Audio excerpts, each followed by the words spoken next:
नमस्कार. श्री स्वामी समर्थ. जय जय स्वामी समर्थ. तुमच्या सर्व इच्छा अपेक्षा, तुमची स्वप्न, तुमचे ध्येय नक्की स्वामी पूर्ण करतील. त्यासाठी स्वामींवर विश्वास ठेवा आणि स्वामी कायम तुमच्यासोबत आहे असा मनात विश्वास ठेवून तुमची सर्व इच्छा कंप्लीट हो ही स्वामीचरणी प्रार्थना करून आजच्या व्हिडिओला सुरुवात करूया. आजचा व्हिडिओ आहे की जे स्वामी भक्त आहेत, स्वामी भक्त आहेत कारण ते तुम्ही व्हिडिओ पाहत आहेत तेच स्वामी भक्त आहेत, कारण स्वामी भक्तच हा व्हिडिओ पाहतात.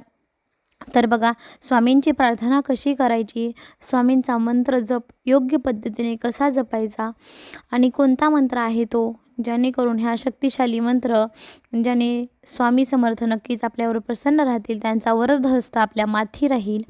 यासाठी तुम्ही हा व्हिडिओ शेवटपर्यंत पहा आणि स्वामींकडे शेवटी क्षमायाचना देखील करायची आहे. ती क्षमायाचना कोणत्या शब्दामध्ये करायची आहे ते देखील मी तुम्हाला समजावून सांगणार आहे. त्यासाठी हा व्हिडिओ पाहून आपल्या चॅनलला नक्कीच सबस्क्राईब करा, जेणेकरून तुम्हाला दररोज नवनवीन प्रकारचे व्हिडिओ स्वामींचे ऐकायला मिळतील.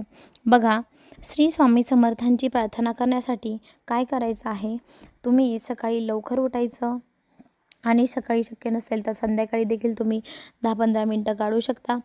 त्यानंतर काय करायचं आहे, एकाग्रतेने प्रतिमेसमोर बसावे. प्रतिमा घरात नसेल तर तुम्ही मूर्ती देखील चालेल स्वामींची.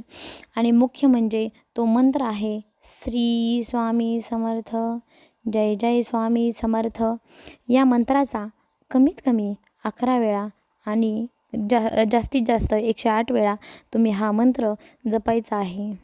तुमची प्रार्थना अधिक फलदायी होण्यासाठी तुम्ही काय करावे याबाबत मी तुम्हाला माहिती सांगत आहे. त्यासाठी तुम्ही सकाळी लवकर उठायचं आहे, सकाळी स्वच्छ वस्त्र परिधान करायचं आहे स्नान करून, आणि देव्हाऱ्यात तुमच्या स्वामींची मूर्ती असेल किंवा फोटो असेल तो अगदी स्वच्छ पाण्याने धुवून पुसून घ्यायचा आहे. त्यावर हळद कुंकू किंवा तुम्हाला हळद कुंकू नसेल तर अष्टगंध नक्कीच लावायचा आहे. आणि त्यानंतर स्वामींना तुपाचा किंवा तेलाचा, तुमची ज्या श्रद्धा तुम्ही मानता त्याचा दिवा स्वामींना लावायचा आहे आणि अगरबत्ती लावायची आहे. त्यानंतर तुम्ही स्वामींच्या मूर्तीसमोर आसन टाकायचं आहे. आसन टाकून डोळे मिटावेत आणि महाराजांचे नामस्मरण करावे. नामस्मरण झाल्यानंतर तारक मंत्र, जर शक्य असेल तर रोजच्या प्रार्थनेत श्री स्वामी समर्थांचा तारक मंत्र 11 वेळा किंवा यथाशक्ती जप करावा. आता बघा, तुम्ही गृहिणी असाल तर तुमच्याच्याने काम करताना होणार नाही तर तुम्ही यूट्यूबवर नक्कीच लावून तारक मंत्र ऐकू शकता आणि तारक मंत्र तुमच्या मुलालाही वाचायला लावू शकता. त्यामुळे नक्कीच स्वामी मुलाच्याही आणि तुमच्या घरातही संपूर्ण काही पॉझिटिव्हिटी आल्याशिवाय राहणार नाही.